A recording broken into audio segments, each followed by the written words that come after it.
the story of the Sonderkommando, which is not a subject that's been dealt with very much in movies, if at all, and certainly not to this degree. Yeah, the story of the Sonderkommando is very it's not widely known.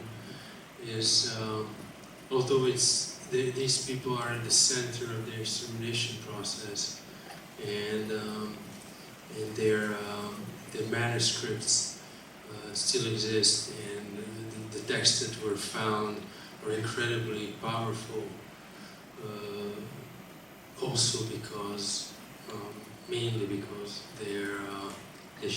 they transport the reader into the very core, the here and now of the crematorium, the extermination process. So you can, by reading the text, the reader can experience without the post-war interpretation or standpoint or any kind of transformation, the very existence within the concentration camp. And I think in cinema they were not represented apart from very few cases, and probably for the reason that it's hard to go into the crematorium. How do you go into the crematorium? What kind of angle do you have to represent something that's really hard to communicate or represent or describe without being too horror-like or too direct? And if you take it to an abstract, to an extra level, then you make it too abstract, and you take away the strength. So I think when I found the text 10 years ago, I wanted to make a film about them, because they're about their experience, they're about the core experience of the Holocaust. That's death, and not the exception being survival. So I wanted to make a film on that within the context of the crematorium, let's say one day in the crematorium, but I didn't know how to do it. So I needed time to find the angle, and I started experimenting with the approach in my short films, and it took years and years. But when we wrote the screenplay, we knew already that we needed this very special angle to go into this situation. In the texts that survive from the Sonderkommando, what kind of feelings do they express about what they did? Because one of the things that's very striking in the film is nobody's happy, but there's not much emphasis on a sense of guilt or a sense of being conflicted, although no doubt those feelings were there. They're not apparent on the surface. So I'm curious as to what the original texts, to what degree these writers struggled with their guilt. And they wrote their texts in secrecy, and burying them into the ground around the crematoria where they were found. These texts, at least, because we know there are other texts which they'll never be found. I think that what obsessed them was the idea of the extermination of their people taking place will, for them, erase all the Jews from the earth, more or less. But will there be someone, a trace? Will there be someone to communicate what took place? So actually, they are in the realm of the dead, I think, and not of the living. And there's something also that I guess guided us to a certain extent when dealing with these people and how to represent them and how to embody the members of the Sonderkommando while not trying to project post-war emotions or emotions codified in films onto their behavior. Now, your lead actor, Géza, born in Hungary but now lives in Riverdale. It's a long reach to bring this actor back to Hungary to make this film, and what led you to him? And did you have any hesitation about undertaking this? I mean, Géza, did you have any hesitation? Should I? Of course. I think it was a risky project. Nobody wanted to really to support it apart from the Hungarians. Tried to make it as a co-production. It seemed very too risky and too ambitious, and to nowadays European cinema, when you, especially for a first-time filmmaker, being ambitious is like being a lunatic. Yeah, so almost you're sure not being funded or not having fun for your film. So adding to to this visual strategy that was described in our note, and to the fact that it's a first-time project that takes place in a concentration camp in the crematorium. So adding to this the fact that we wanted to have a man who lives in New York and who hasn't been on screen for 20 years. That's something that doesn't reassure anybody, including me, myself. I just. How did you come to Géza? Well, we try to think of professional actors. I know he hates not being included in that, but it is right. And professional poets, as you like referring to them. No, we were thinking of actors from Europe, and it seemed when we did some auditions and people switching on something during the audition that they switched off after the audition, and I think not in a conscious way, but I wanted someone who wouldn't switch off the soul, the main character that can be found within. So and Géza has this stubborn quality. The layers in his personality are really intriguing,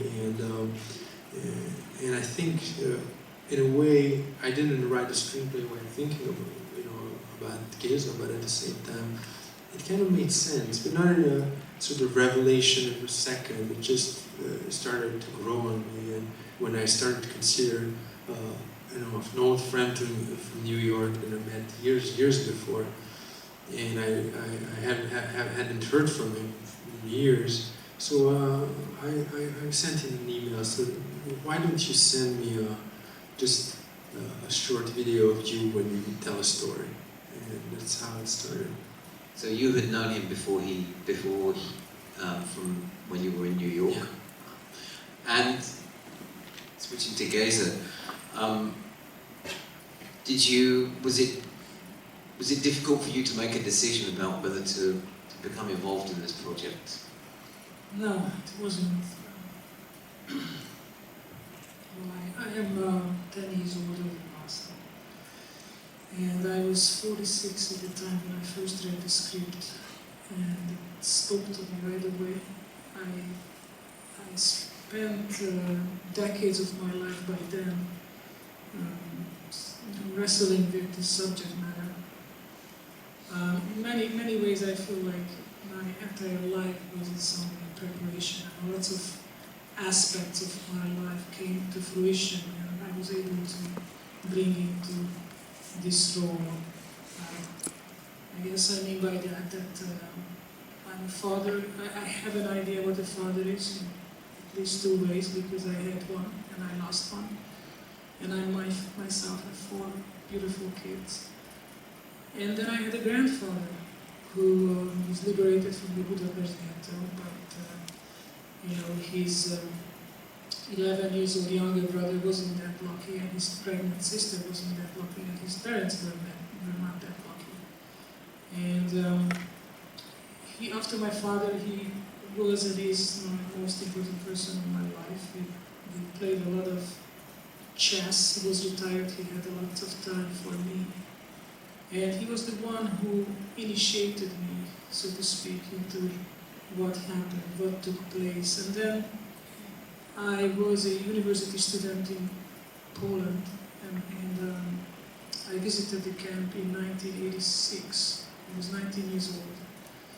The camp was still under Soviet care. It wasn't in the Polish hands. And it wasn't a tourist attraction back then. It was a very different place as it is now. It was a winter day, and a visit, what meant to be a one-day visit, turned out to be a month. And I rented a room in Oświęcim, which is the Polish name of the city Auschwitz. And every day I went there from opening till like 5 o'clock, to closing. And I right away felt, which just became more and more clear to me over the years, that what happened here somehow is not a part of the flow of normal history. Somehow. I started back then, asking my question, how? In the heart of Europe, this could have not taken place if the Nazi, without the request and the received help from every sector of the German society. I mean, Sachsenhausen is right next to Berlin. Buchenwald is right next to Weimar. Dachau is right next to Munich.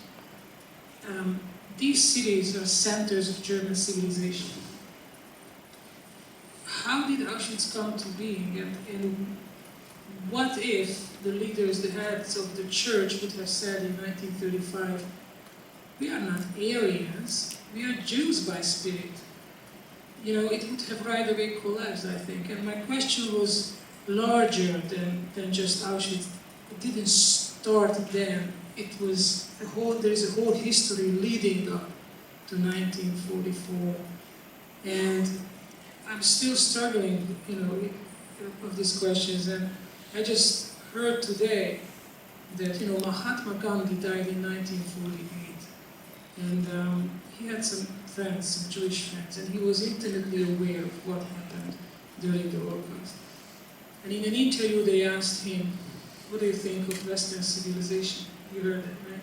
And he said, I think it's a good idea.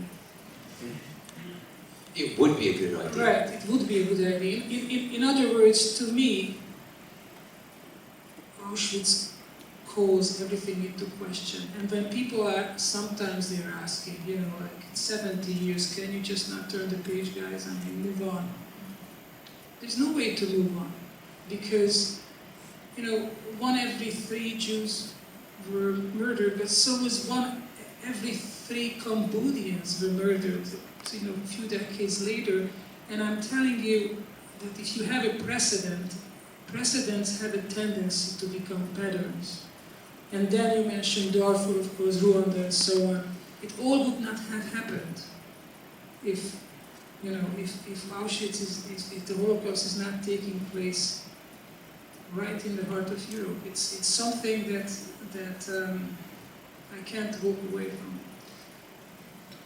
from. There's a kind of a never resolved ambiguity surrounding your character. He insists that this boy is his son.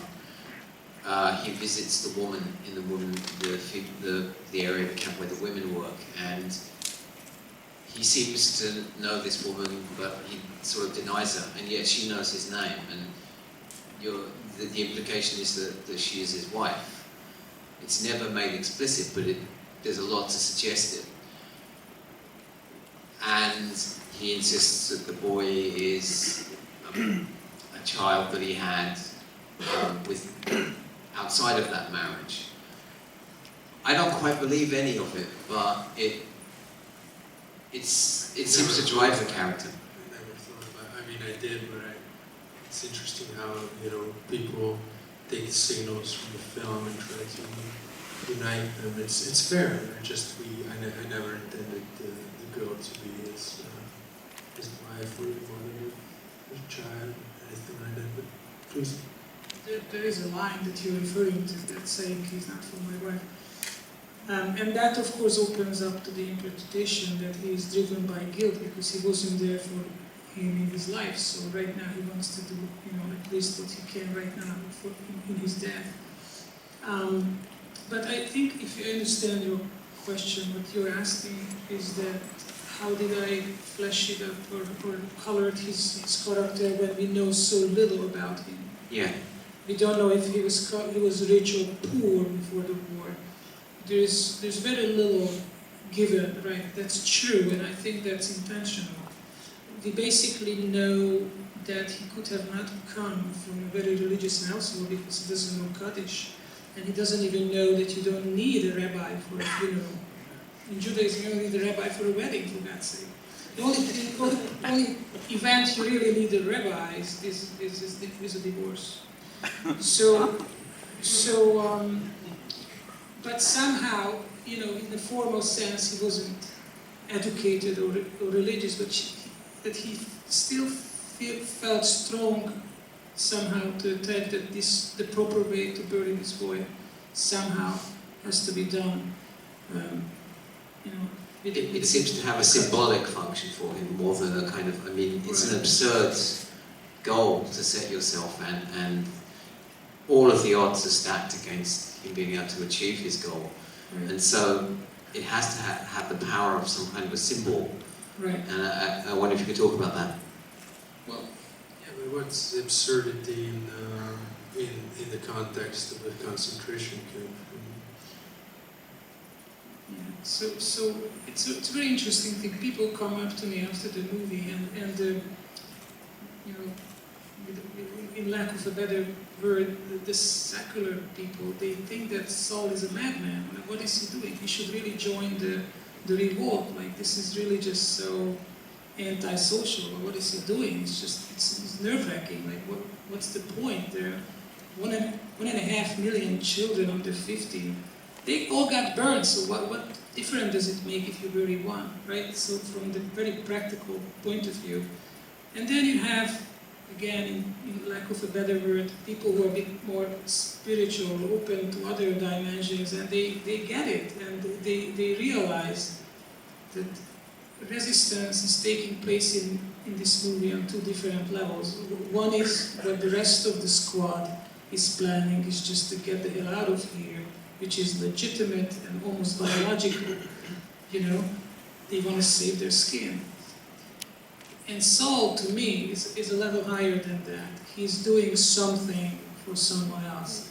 He's not concerned primarily with the survival of his body.